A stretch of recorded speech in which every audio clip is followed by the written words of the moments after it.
Welcome to Sports Geek, the podcast built for sports digital and sports business professionals. And now, here's your host who knows there's no glamour in sports business, but will keep that a secret so people keep applying for jobs, Sean Callanan. Thanks, CJ Joel. My name is Sean Callanan, and you are listening to Sports Geek. You might be doing so on Pocket Cast because it is my favourite podcast platform, but you can also do it on Apple, Google, Spotify, all good podcasting platforms, or you might even be listening to it at our website, sportsgeekhq.com. Really do appreciate you for listening, whether you've listened to every episode, over 300 episodes now, or if you're just new to the podcast. Thank you and welcome. As always, I love hearing from podcast listeners. Send me a tweet at Sean Callanan. Retweet the latest episode, perhaps retweet this one, or at Sports Geek, or send me an email the old-fashioned way, Sean at sportsgeekhq.com. Really happy to chat with Dan Marrazza from the Pro Football Hall of Fame on this podcast. We geek out about all things social and digital, what it was like in the early days, how it is working at a startup sports club, and understanding the new aspects of different platforms such as TikTok. Hope you enjoy this chat with Dan Marrazza from the Pro Football Hall of Fame.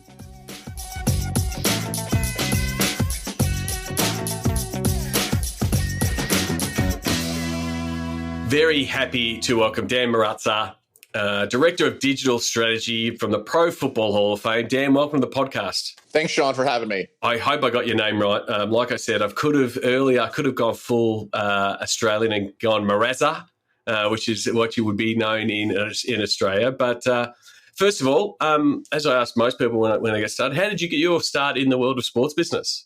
Yeah, so I'm in my mid-30s, and I started when I was in high school as an intern, where my first boss, his name is Stan Fischler. He's a legendary hockey journalist in New York. He's in the United States Hockey Hall of Fame, and he worked for MSG Network at Madison Square Garden, and he had put out a posting, this is pre-social media days, that on a website looking for interns, and that's what I wanted to do with my life, and I figured, hey, I'm kind of young, maybe it's a long shot at this point in my life to maybe get one of these, but I just kept going at him, and he kept replying until he was going to tell me to go away, and fortunately he never told me to go away, and he interviewed me, and he liked some of the stuff that I had to say. I called him out on a typo. I was really gutsy for a 16-year-old, and he hired me on the spot. He loved it so much.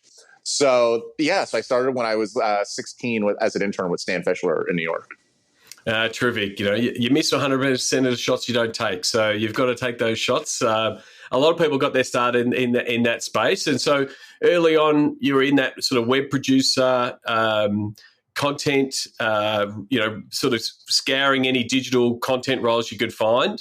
100% is when I started. Like I said, social media wasn't even a thing yet, so I wanted to be a sports writer. I grew up reading newspapers, and that was kind of my thing. And when I got with Stan, it was kind of a combination of a variety of things. It was helping him. He's author of over 100 books, so I worked on several of his books with him. I worked on articles on MSG website with him. But then as the industry grew up, I kind of grew up too. That right when I was graduating college in 2009, it was right when social media was starting to become a thing. So even though I've always kind of prided myself on I could do a little bit of social at that point, I'm a web writer. I've worked on the back ends of websites. Is that maybe not by design, but it ended up giving me a really well-rounded background. So as I've grown up in the industry, I've been able to oversee lots of different areas based on that. So I always say I was born right at the right time for somebody to kind of come of age right as this industry began to come of age too. So early on, you did some work at the NHL, and so sort of following that theme of hockey in a web producer role around NHL.com, and then you also found yourself at the Vegas Golden Knights, which in a startup, when a franchise starts up, it's some really exciting times. You want to tell us about those days of the Golden Knights? Yeah, 100%. So I was the fifth employee at the very beginning of the franchise. When I got there, the team didn't have a team name yet, didn't have players, didn't have a team president, didn't have a general manager. We had a handful of folks that had done a season ticket drive just to gauge interest in the team. And then I was brought in And we kind of touched on a moment ago about the well-rounded background. And that was one of the reasons that they had said that they wanted to bring me in, was because I had been someone who had written for the New York Times and Sports Illustrated. And I had worked on the back end of websites at the league office and had relationships with the league office. And I had done social as well, that we weren't going to play any games for the first 15, 16 months that I was there. So it was going to have to build the business from scratch with our, startup environment and a small staff. And so they said, you're somebody who can kind of hold down the fort in all areas and help us build. And as our staff eventually builds, maybe you might become a little bit more specialized as things go. So I like to tell people, I couldn't tell anybody right away that I got the job with the team or would have broken the news that they were getting the team. So It's the stereotype. I snuck off in the middle of the night and I moved to Las Vegas, and then all of a sudden they get the team, and a few hours later, I think I put out a tweet like, hey guys, I moved to Las Vegas now. I'm with the new team that doesn't have a name yet. And people were like, did he just move to Vegas in the middle of the night? And it kind of went that way. But it was really exciting, because, especially as we've seen the success the franchise has gone on to have over the last 6 years too, there's so many things that we experience that a lot of people don't get to experience, where I got to press the button that put out that a franchise was named, and I got to see all those concepts of what the team might have been named. And I was even the first person, I think, to step foot on the ice at T-Mobile Arena, where I went down there at like 6 o'clock in the morning in July to watch the ice get installed. So really one of those once in a lifetime type of experiences. And especially now, as we've seen so many more sports go to Las Vegas, whether it be the NFL and now Major League Baseball might go there too, is that a lot of people forget we were the first Major League franchise, even though this was only 7 years ago, and sports betting wasn't legalized in the United States yet either. So much in the world has changed in just those 7 years. But just to be those first people there, it really was very exciting, just to not only start something new, but just to really see the excitement in a city that had never had anything like that before. And it's one of those stories that I'll probably have stories for days for the grandkids one day on some of the cool things that we got to do there. So one of the things I wanted to ask you about, especially around that, we're moving there as a new team, and you've got all of these pieces and these really key milestones. Like I said, what's the name going to be? Then you're doing, what are the handles are going to be? I know we went through that with our esports team, Gravitas. We're like half brainstorming names, half domain squatting and handle squatting and seeing what was available and seeing what was out there. And obviously the trademark and the lawyer people are in there as well. But what was that initial piece like? Because there's this super desire of start a fan base, create a fan base, build identity. And it's like, which comes first? And it's not like you can go down like you can on a normal weekday and go down to the locker room and put a camera in front of a player and it's personalized. When it's just, brands and logos and colors, how do you start that early storytelling piece? It's a really good question. I think especially not only we'll have to look at the inventory and say, well, what story do we have to tell right now? But because we're only a handful of employees, a lot of the people that are going to ultimately be involved in crafting this brand as well aren't even in their positions yet. So before you so heavily start branding the team, sometimes you need to take it slow and not make a decision until all the people are kind of in place. That being said, with us, I think one of the things that was very big with us coming from our ownership and went down through the organization was they had a big idea of what they wanted things to be. And a lot of those other particulars were going to be slotted in. For example, we didn't get our team name until 6 months after I was there. So we got some colors and we got team names. And then another 6 months after that, we got our first player. So, you started to have some more things to tell stories with. But the big thing for us was there was a lot of question back then about, could Major League Sports exist in a city like Las Vegas, whether it be the sports betting or whether it be, is there enough of a local following to support the team? And the big thing, and there were definitely some taboos that were associated with that too. And one of the things really early on was that the ownership wanted to embrace the taboos, that the things that some people might say, this is the reason why Las Vegas should not have a team. They wanted to use that as, this is why they should have a team. And let's be fun and let's be entertaining. The word that was often used, which I kind of like it now, I don't think it's in Webster's, but it kind of worked. It was, let's Vegasize things. And it kind of really hit the theme. So for us, as we built out, as we started to celebrate those milestones And as we started to build up, it was always with a little bit of that tongue in cheek in mind. Vegas is the entertainment capital of the world, and we need to do something that's not only entertaining for people that live here who are hockey fans, but people that don't know the sport. And maybe the team doesn't win. Back then, that's what we thought expansion teams were like. They wouldn't win for a few years. Little did we know that the team would almost win the Stanley Cup in its first season. Is that we were planning for all of those things. Is how do we keep people entertaining, that even if it's the wins and losses that aren't getting them in, that it's that fun factor. And that translated through our social, which really caught fire really early on. It translated into our in-game presentation, which we've seen even today. You'll see NBC back when it was at the beginning, and now you'll see ESPN and TNT, that they won't even go to commercial because they'll show the in-game show from the Vegas Golden Knights. So that was kind of the fun beginning of things. And once that overall big message got figured out, that's when we started to work on the particulars of, okay, now we have colors, and how do we, now we have players, and what are their personalities? And now we have a general manager, and what are their expectations from the team? But it all started out with that big idea. And it's really important, like sometimes when we're, sitting down with a client and they're saying, hey, what is a digital strategy? And again, for a new franchise, they would have gone, okay, Dan, what's the strategy? Can give us a 35-page deck of where we're going to go. And it's like, well, if I don't have all of these things, it really just shows the importance of getting that one theme, and then everything sort of just flows off it. Like the fact that you said there, fun in Vegas, you're like, that's very easy to explain to everyone. It's a very easy brief. It's like, you're taking a photo, you want the glitziest, in your face, senses assault, photo, because that's what Vegas is. And so then that would have, one, directed the branding, directed the tone, directed the logo, the colors, like getting that big theme and saying, this is what we're locking in on. That effectively makes your job easier, and then having the agility to go, the players are like this, or the GMs like this, or our game entertainment want to do this. It allows you to have flexibility and agility, which I think you definitely need all the time, but definitely in a startup phase for a new sports team. 100%. And one of the things that helped us too is, and this is one of the advantages sometimes of being in a startup that makes it kind of exciting, is there were very few bottlenecks early on, that you could have visibility, whether it was directly with the owner or the owner's son, who was very heavily involved in the business. Is that if you go into another company that's a little bit more established, sometimes you have layers of people that you need to get through. And in this case, it's just a walk down the hall. And I think that allowed us to be really nimble in a way that really was incredibly valuable for us. And then again, like you said, you were sort of brought in because you had that breadth of skills. And so you were driving some social, you were still writing, like, again, the comms between talking to the journalist and the writer and the person producing something in social, you were that person. So it obviously made those logistics look pretty straightforward.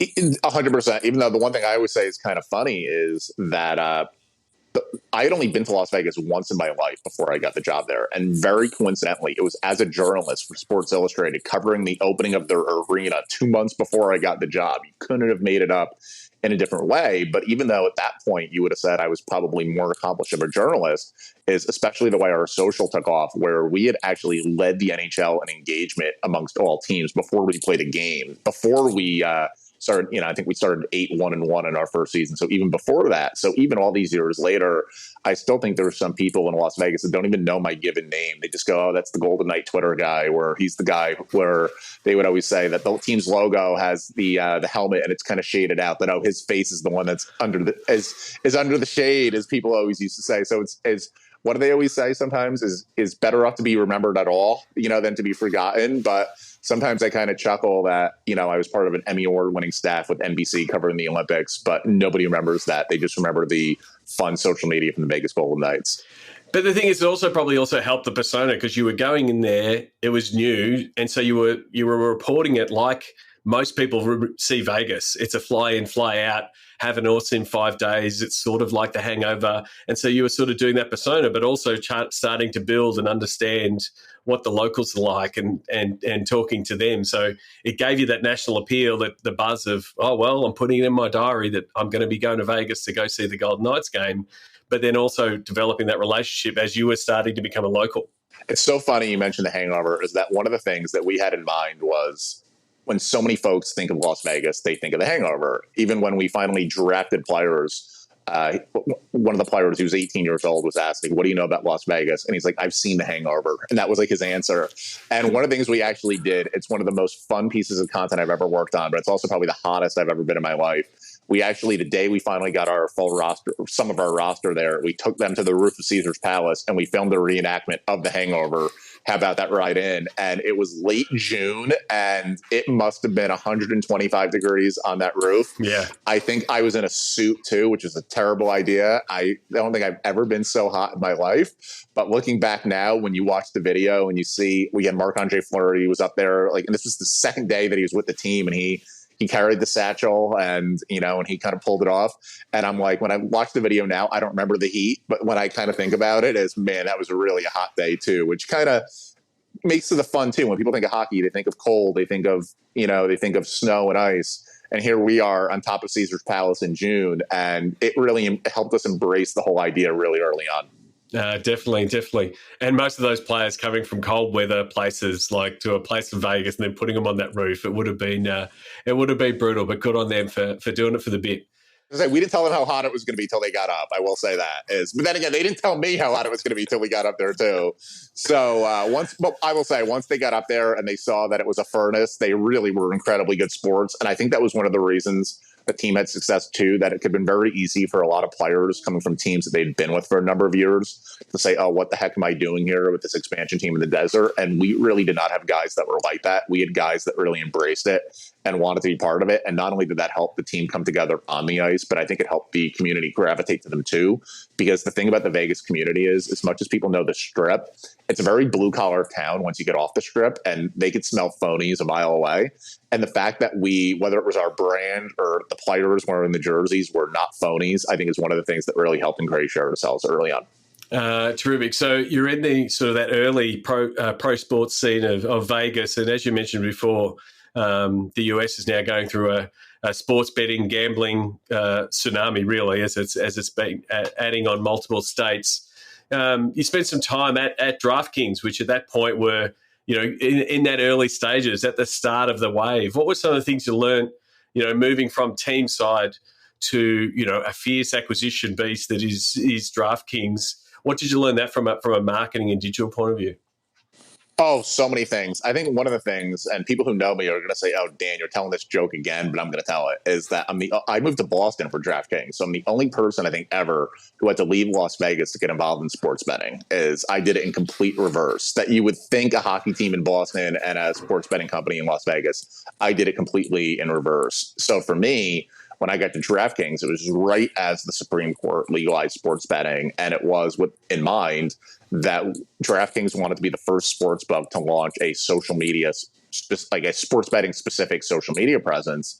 And I was the person that was tasked with kind of launching that, which for me, despite, having lived in Las Vegas, it's still a complete different change. It's a different type of business. It's a different type of brand building.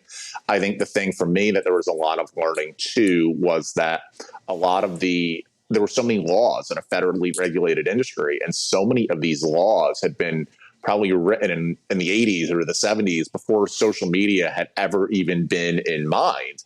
And as a result, there was a lot of learning on the fly. And there were definitely times where I wish I would have went to law school based on trying to piece things through, especially then as the industry started to grow in such an incredibly fast time period.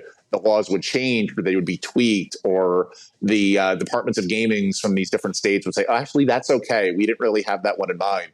So for me, it also went to managing more, to having a larger team and having some folks that were under me as well, where it was, how do we make things clear and concise, not only so we're having good content that's building the brand, but how are we remaining legally compliant? How are we doing things in a way that's clean and concise? Because by being the first one, the benefit is you are the first one and you have an opportunity to claim some market share.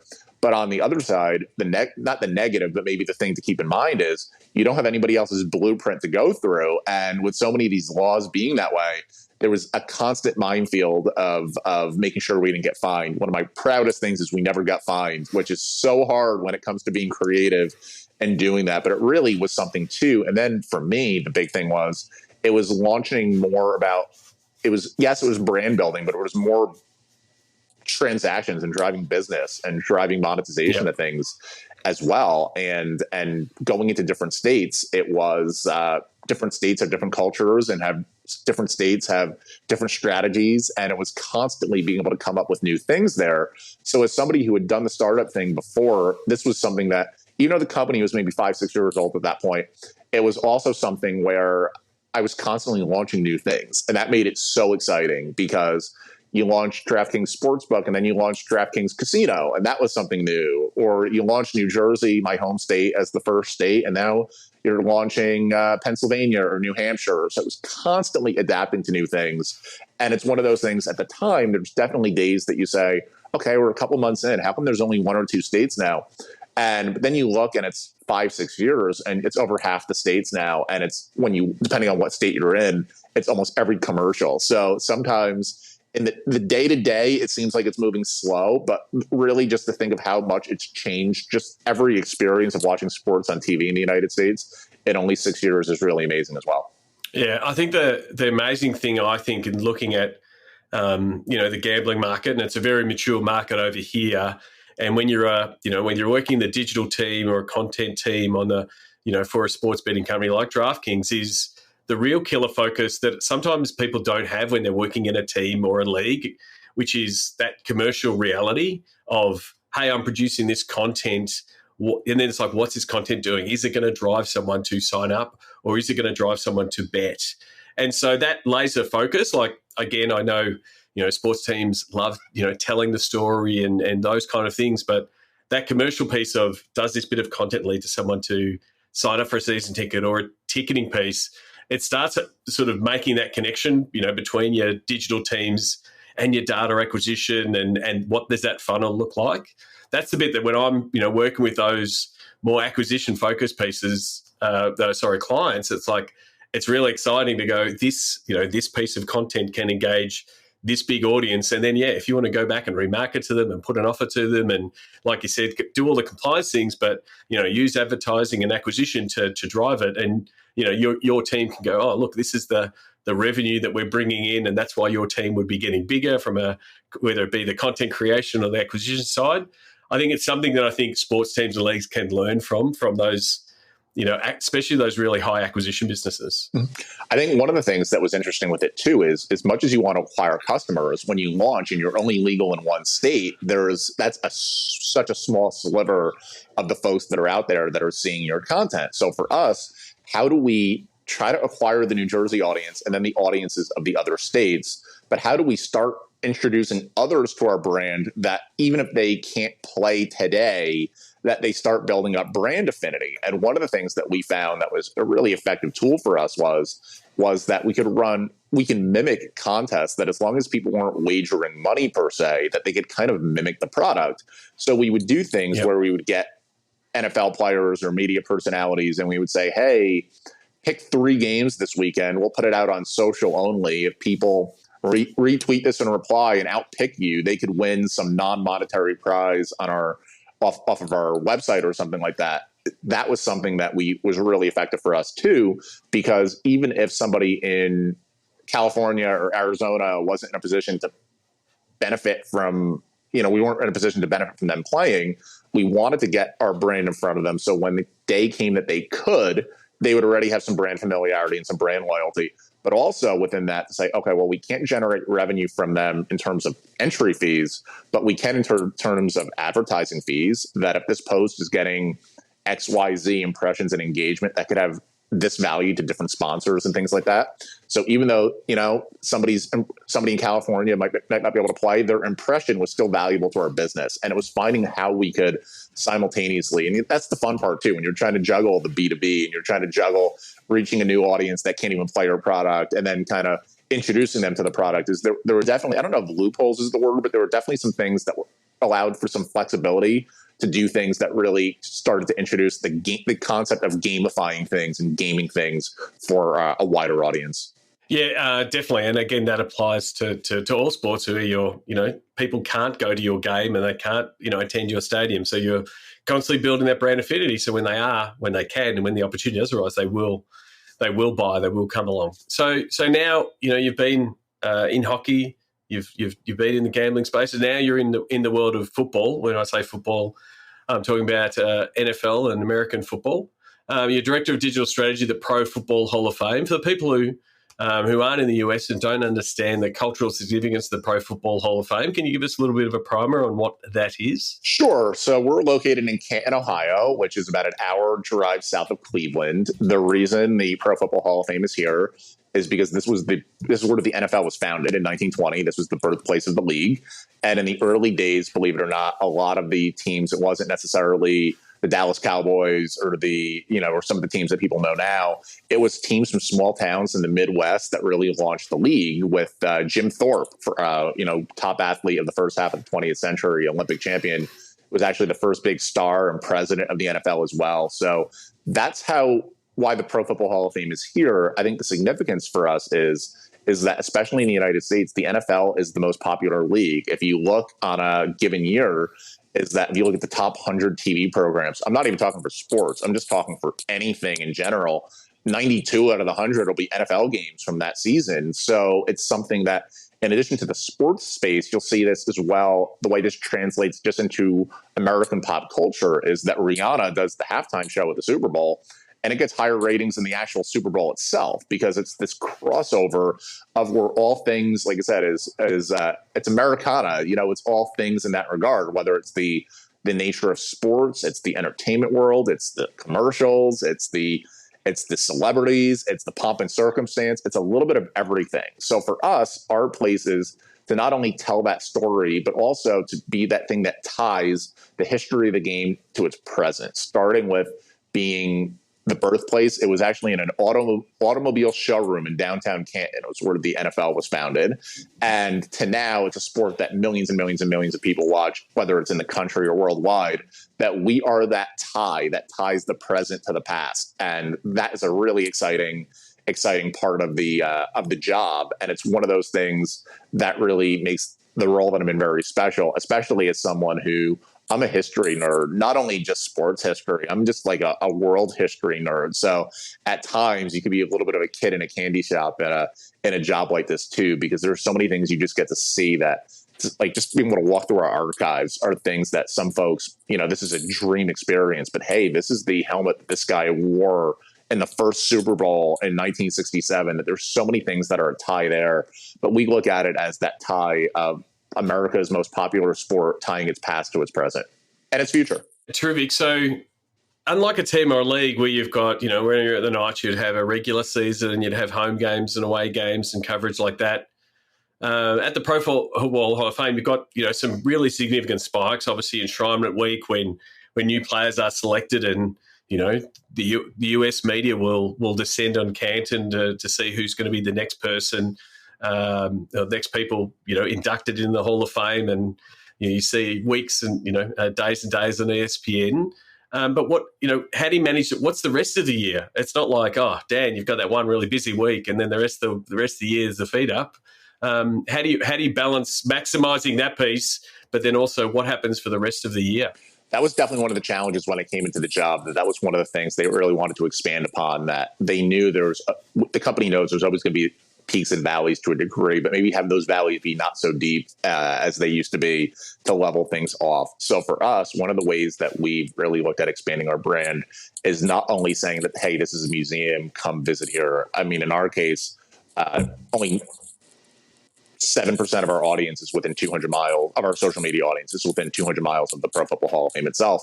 So rather than looking at it as, hey, this is an item sitting on the shelf, or hey, this is, you should come here, is that we're telling the story of football as a whole. So yeah, it's the 371 members that are in the Hall of Fame, but it's all things that are football in general. For example, for us, the most successful post that we've had since I've been here has not been something around enshrinement and has not been something around the naming of a new class. It was around Donna Kelsey, the Kelsey's mother, around the Super Bowl, where I think we were the first company to put out the post of her in the split jersey. And on Facebook, for example, which some people always want to say Facebook is dead. Well, it wasn't that day. It got 145,000 shares. It got 36 million impressions on Facebook.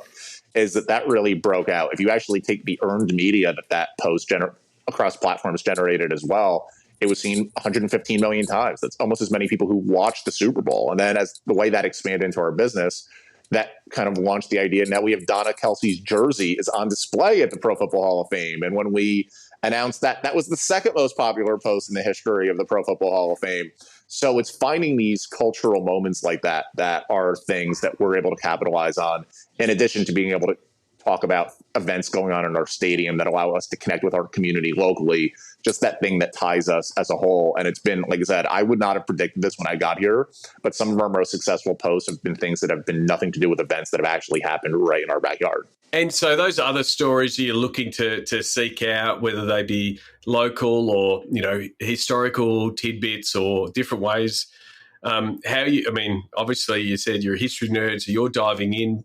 Are you constantly seeking those out? And then, and sort of, is there also the byproduct of you're starting to produce them, and now are they coming back to you and people saying, hey, here's a great story that should be told?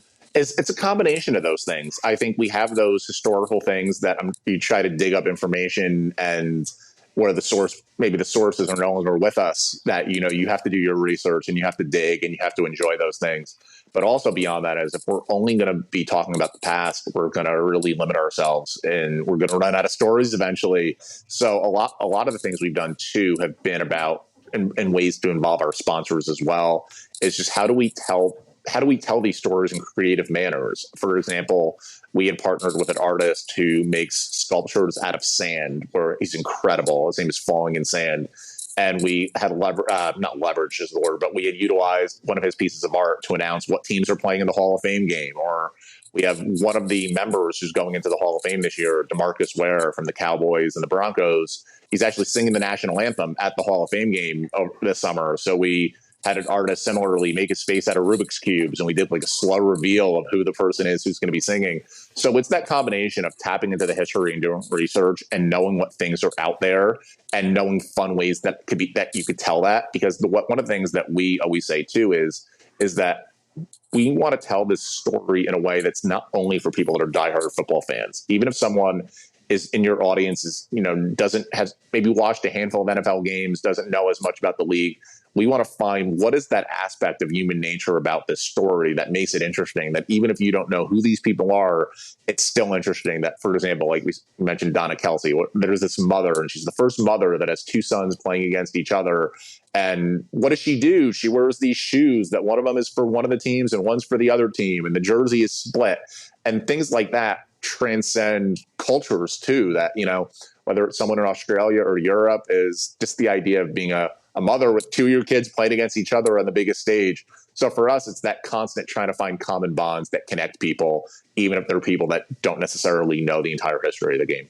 Terrific. And what are the things that are driving you to success? Is there certain metrics? Is there things from the CEO saying this is what we want out of the Pro Football Hall of Fame digital? Like, what are some of the key drivers and the things that you're trying to chase? I think, like anybody who's worked in social and digital could say, it's any and everything. Sometimes it's wearing a lot of different hats and trying to satisfy a lot of different areas. I think one of the big things for me, and not only in this role, but just from my startup background as well, is a big thing for me is driving revenue, just because the museum is one thing, but as I mentioned, only 7% of our audience is within 200 miles. If they can never get here, how does the Hall of Fame find more sources of revenue? And that's one of the things for us that's been, I think, a big success for us is in the past, sponsors would be somewhat involved in the Hall of Fame's content, but it was usually more like an add-on into bigger partnerships involving other things. But we're now fully functional as a media company that's working with sponsors on content-only partnerships and building it out as a source of revenue.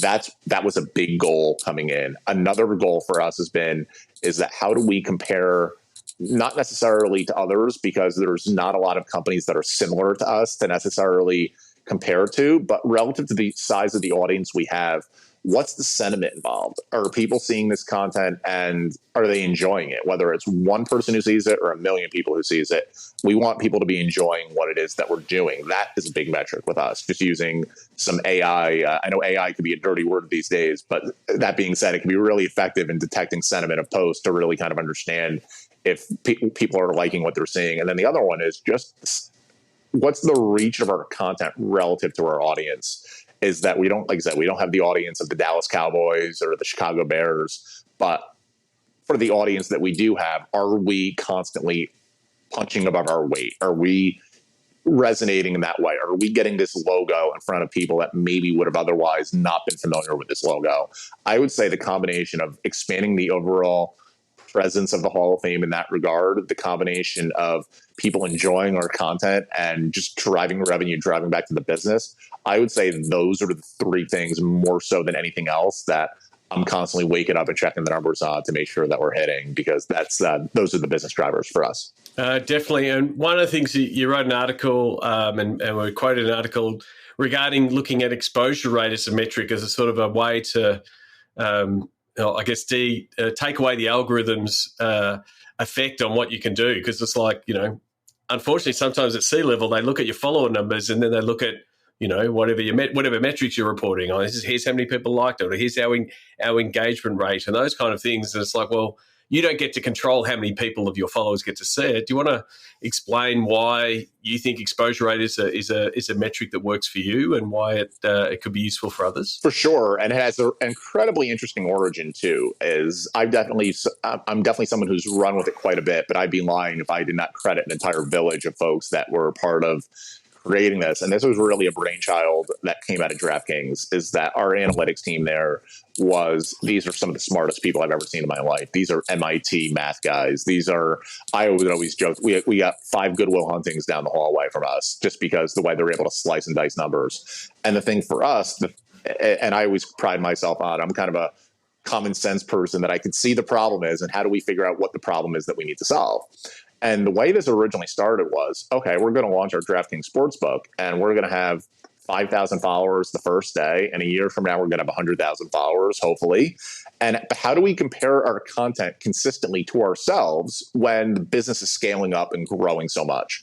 So what the metric is that, so we got the math guys in the room, and they start coming up with things that even I could figure out, which, that might be the smartest thing they ever did. It was coming up with something that even I could figure out by hand. Is that, and what the number is for those out there is, it's relating the reach of your content relative to the size of your audience. So, for example, if you have 100,000 followers and the post is seen by 100,000 impressions, it's an exposure rate of 100%. So it relates to the size of your audience. So if you have 20 followers or 2 million followers, is that the new thresholds of what you need to achieve to reach those things change. Another part of the reason of why this came about is engagement rate has always been a popular metric in the past. And I've noticed a lot of flaws in it, where what I would notice would be that post would go viral with 4 million impressions, and it would have like a 0.2 engagement rate. And then you would have another post that had only like 20,000 impressions, and it would have like a 4.2 engagement rate. And I'm like, there's the common sense guy, where I might not be the MIT guy out there, but I know that intuitively that this post with millions of impressions is doing better. And I started to notice that with engagement rate, that there were a lot of flaws in it, and it was very arbitrary oftentimes what numbers were breaking through. So that was part of the origin as well of how this got created. That being said, as it started to be built out and we started to be able to track our performance a little bit more consistency, it also unearthed a couple other things that I've really kind of taken the next step with since I've even left DraftKings. One is not all engagements are created equal, especially when the algorithms are constantly changing. Is that, no offense, Sean, to you and me, but 2 likes from you and me are not the same as a retweet from Justin Bieber. It's not the same impact. But I could say, okay, intuitively, I know the retweet from Bieber is more valuable. Well, how much more valuable is it? And then if you take thousands of engagements within a post, how do you weight all of them simultaneously? And in this case, I'll see this all the time. You'll see a post that got maybe 20 retweets getting further reach from someone who got like 200 just because of the folks that were involved in doing it. Or you'll see the algorithms change that what's more valuable, a like, a retweet, a reply, a quote tweet.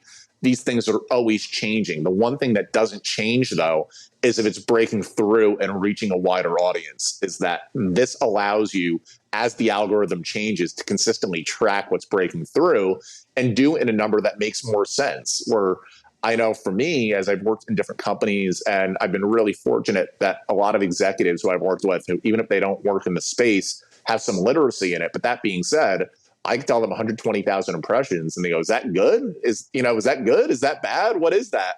But if you're able to relate it in a way that's so digestible, that's relevant to the size of your audience, it's a lot more easy for them to swallow, and it's a lot easier for them to understand oftentimes. And then the last part of it was that we said, okay, if we could compare ourselves to ourselves as we've scaled out, we could also compare ourselves to other companies that have different following sizes than us. So rather than, as you would see in pro sports leagues, you'll always see the big market teams in the NBA, the Lakers, the Celtics will always have the biggest bulk numbers, but that doesn't necessarily mean, sometimes it does, means they're doing the best, but sometimes it doesn't, because you can't necessarily compare the Denver Nuggets or the Utah Jazz to the Los Angeles Lakers because the brands are so different.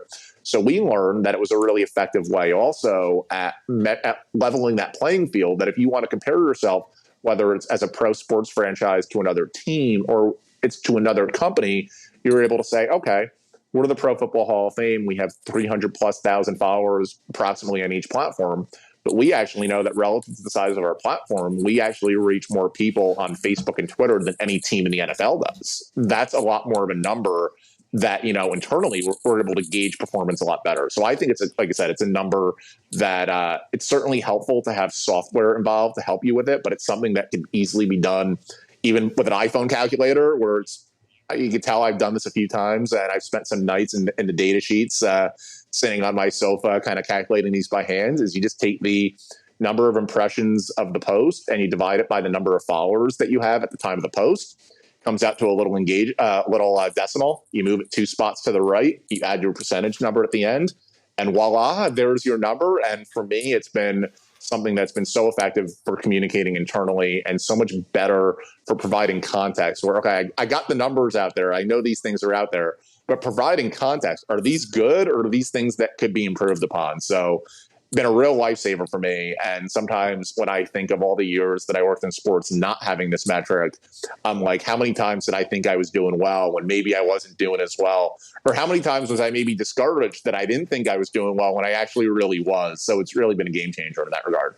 Definitely. I mean, as with all stats, it is about how you do that storytelling for the people who need the story to be told. And that's, normally in most cases when you're looking at these stats, yes, you're looking at it for your own internal use and your team to understand how to do it, but then also, what do the C-level understand? And so, breaking it down, keeping it relatively simple, but also being able to compare, yourselves with other accounts that are of a different size, because you're right, engagement rate, if you want great engagement rate, cool, don't grow, right? Just stay small and your engagement rates. And so it disincentivizes, your growth targets to say, hey, grow when, and then what things qualify into the engagement rate.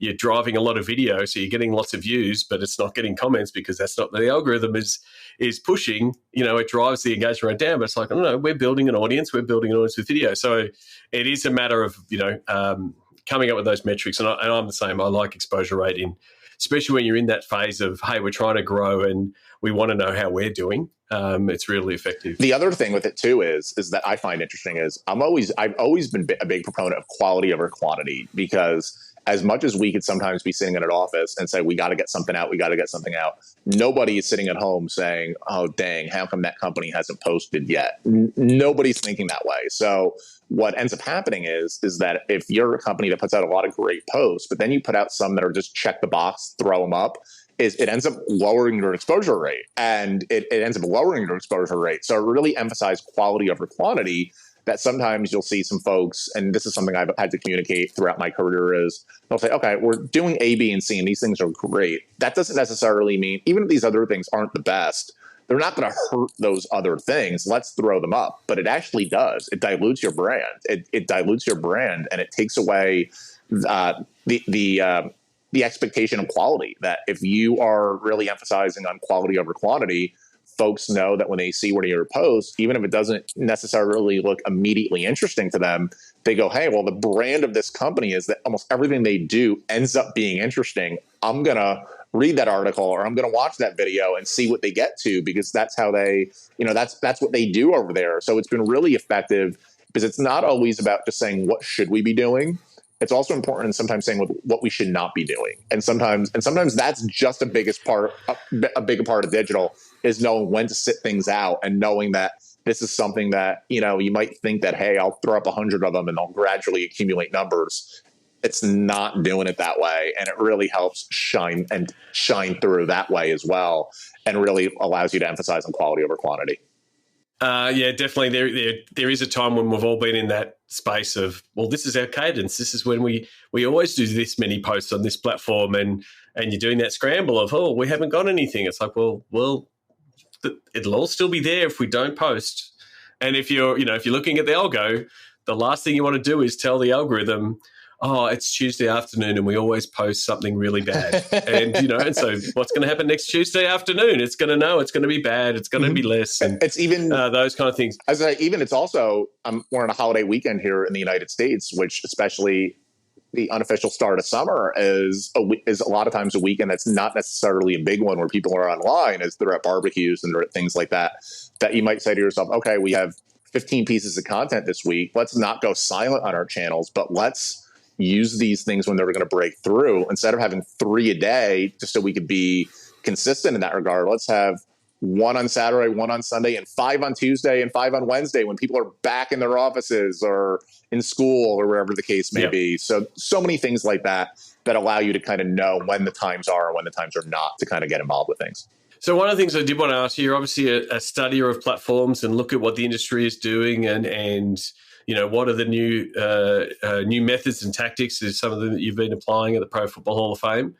TikTok is obviously the belle of the ball at the moment. It's the one that's driving all the engagement and all the growth, and it's running the same playbook as every other platform. It's like, hey, we're new. If you want followers, come along. We're not going to tell you what we're going to do with those followers later.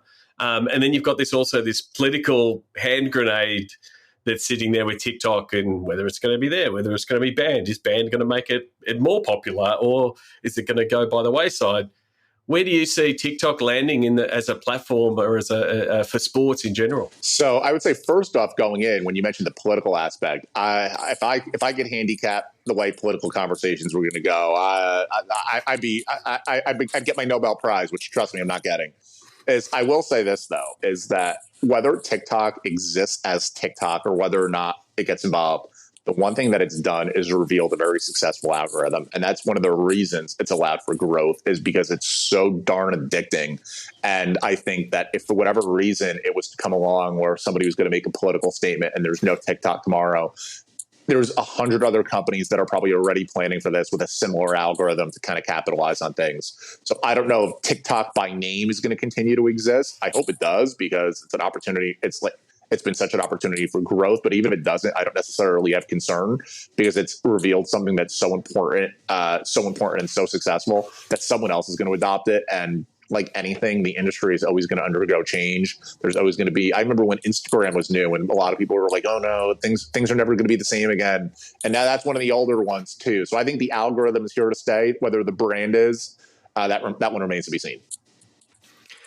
So the strange thing is like we went through those, like you said, we're talking about old social media networks, but we are. So like the early ones, it was, get the followers, have them come, and have a regular cadence of content, and it would mostly be time driven, and you'd check in with Twitter and that's the last tweets and those kind of things. But TikTok is just all algo. Mm-hmm. There is no, yes, you do want people to follow your account, but it's like whether you follow the account or not, if it's good content, it's going to get to the audience and the followers will come. So has it been a little bit of a rewiring of the brain, from hey, we've got to create content for this platform for sports? 100%. I think one of the things, and it's always been important, but I think TikTok puts an extra emphasis on it, is that you can't just take the same content and say, I'm going to throw it up on Facebook, I'm going to throw it up on Twitter, I'm going to throw it up on Instagram, I'm going to throw it up on TikTok, and it's going to have the same caption, and that's what we're going to do. Is that, yeah, there's some crossover sometimes, but TikTok is the one platform more than the others that you can't just package it and repackage it and put it on TikTok. It really needs to be a strategy designed for that platform. I think the other part of it is that, especially since I would say now it's everybody, but when it started, it was more of a younger audience, is that it probably still skews a little bit younger than Facebook, for example, is that spot a phony mile away. They're not here for your sales message. They're not here to be hit over the head with buying merchandise and buying tickets. They're here for, and they're not here for PR speak. They're here for things that entertain them and things that they enjoy. I think it's really challenged a lot of sports brands that maybe in the past have been more buttoned up to potentially loosen the reins in certain areas because they need to do it to break through on TikTok. I think also I love the expression "bull don't lie," but I think it really makes sense on TikTok too with the numbers, is that we talk about exposure rate, is that's the platform where it really breaks through. Like you mentioned, it's not necessarily how many followers you have, but once something starts doing well, and once the algorithm identifies that this is a good piece of content, it starts sharing it like crazy. And I mentioned, you could have 100% exposure rate. You could have a 10,000% exposure rate if things really blow up really effectively on TikTok. So I think it's really driven that emphasis of diversifying strategies across platforms. And for me, as the guy who's in his 30s, who's adapted to this, I like to say jokingly, it's kept me young. It's kept me young a little bit because I think sometimes, there's definitely some folks my age who don't work in sports, or don't work in digital, who I'm friends with, and they think that, it's all those kids that are on TikTok. But then I start sending them things that I see on TikTok that they love, that they didn't know it came from TikTok originally.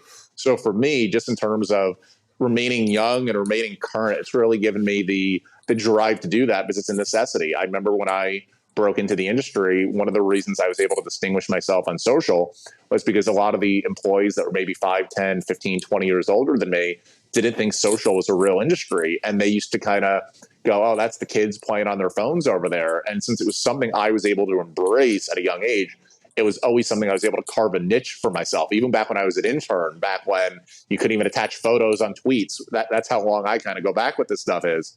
But for me, I also know going in that history always repeats itself, that if I don't continue to adapt the same way, I'm going to be the same person like that I was going up against 10, 15 years ago that was not adapting. So it's really just been that drive to kind of remain current and really following the ball to where things are going, and not only where they're going, where they are now. Because the other aspect of it too is that not only if TikTok didn't exist would the algorithm be successful, I think the Twitters and the Instagrams and the Facebooks and other platforms, I think they're learning a lot from TikTok too, where they see those numbers blowing up and they maybe see theirs not as much. And they say, what can we learn from this? And I think for someone who works in digital, understanding and learning what Twitter executives and Instagram executives are learning at the same time you're able to identify things that are going to resonate on other platforms too, because for the time being, it certainly seems that TikTok has kind of cracked the code a little bit of how to keep people's attention. Definitely. And we're in the attention economy. So, you want to be able to produce content that gets into that space. So, Dan, really do appreciate you coming on. I want to get to the Sports Geek Closing 5. Do you remember the first sports event you ever attended? Yes, it's actually very coincidental. It's 30 years ago this week. My first ever sporting event. I'm from New Jersey originally, grew up right outside New York. Was a New York Mets Cincinnati Reds game on Memorial Day weekend, 1993. And the joke I always like to tell is that the Mets that was my team, were so bad. They lost over 100 games that year. They were awful. But they had one player hit 2 home runs the first game I went to, and his name is Bobby Bonilla. Of course, Bobby Bonilla, what he's now famous for is that he still gets paid. He's still getting paid. Gets paid over $1 million every year. So they always say that for kids, when your favorite player gets traded or retires, it's like a big growing up experience. In my case, my favorite player is going to still be on the payroll till I'm about 55 years old. So I never have to fully grow up based on that first game. Terrific. And the map behind you, that signifies a lot of the places you have seen games and traveled and worked. Yes, and lived and traveled. I actually have it color coded where I have places I've covered games and worked at games, places I've lived, places I've traveled. And then just as I mentioned, I'm a history buff. Especially during the pandemic when nothing was open, I would go to historical locations and I taught myself to be a better photographer just by going to battlefields, the things they couldn't close, and just breaking at the camera. So I have a different color code on there for some. I think there's a lot of George Washington pins on there in different places based on places that he went, but all color coded based on the places I've been. And I would estimate that I probably now, the first game was at Shea Stadium in New York, but whether it be stadiums or practice venues or different facilities to cover events, I've probably done about 130 now just for that. So that's grown up a little bit since my early days going to Shea Stadium in New York. What's your favourite food or favourite food memory at a sports event? Oh, so I'm such a creature of habit. I've always been a 2 hot dogs and 2 pretzels guy.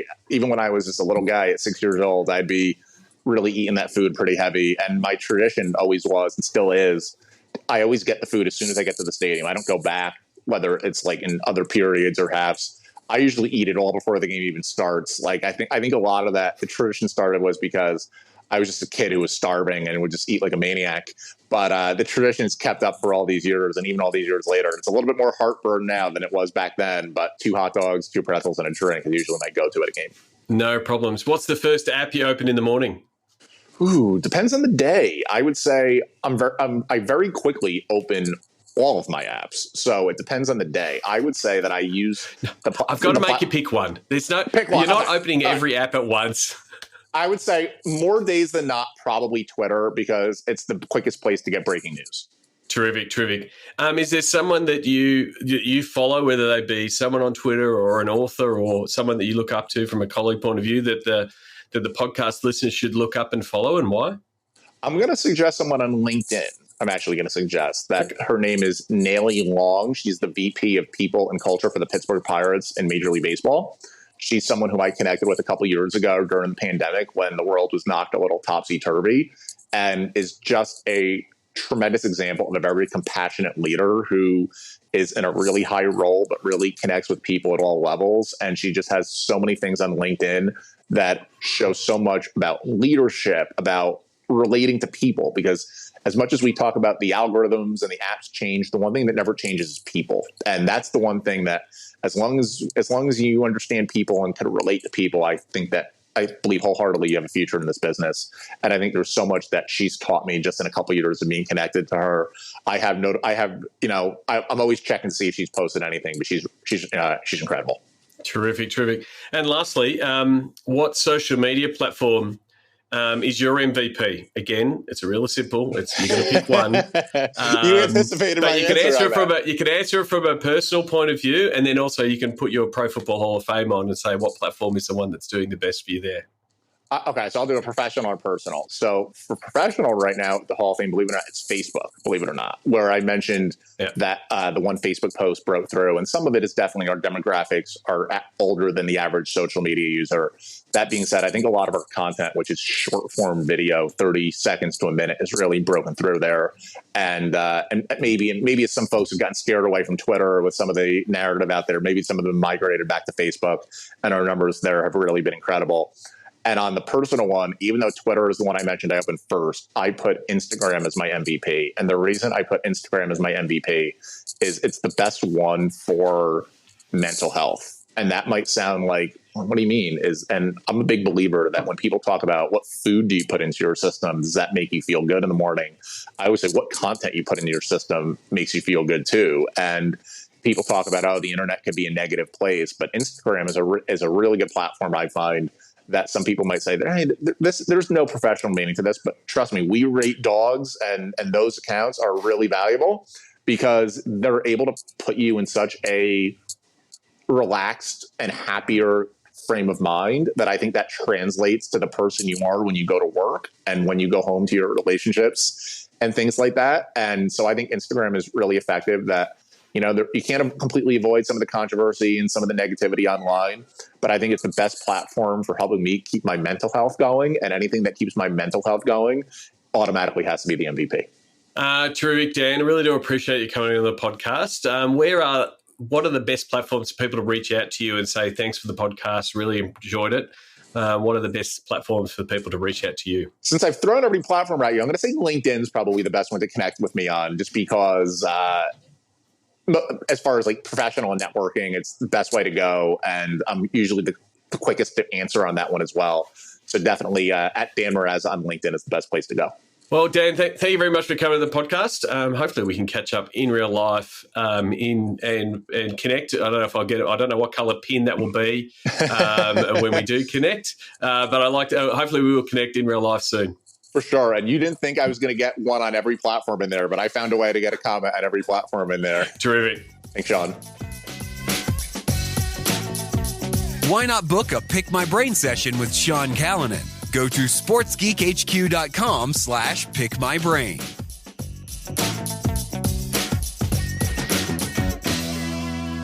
Thanks again to Dan.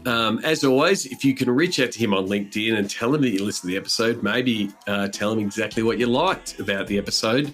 Dan Marrazza is his Twitter handle as well, DANMARRAZZ, or double Z for those in Australia. A is the way to reach out to him. You can find all the show notes, as you can for every single episode, at sportsgeekhq.com/333, which is the number of this episode. Before I wrap up, I know it's been a long episode. I really do appreciate you getting this far. I will be in New York from June 12 to 16. I'm there in work mode at a conference, but I might be able to sneak out to grab a coffee or grab a beer. If you're in town, let us know. I'd love to catch up. Otherwise, I will see you at Seed Conference in Salt Lake City, July 2023. Looks over 14 and 15. I should know the dates by now. Go to seedconference.com and really stay tuned for the Sports Geek Amplify series at sportsgeekamplify.com. Until next episode, my name is Sean Callanan, and you've been listening to Sports Geek. Do you get Sports Geek news? Sean Callanan analyzes the latest sports business articles for you weekly. Sign up at sportsgeekhq.com. Want to help drive more revenue from your digital efforts? Book a time for a call. Go to sportsgeekhq.com/phone call.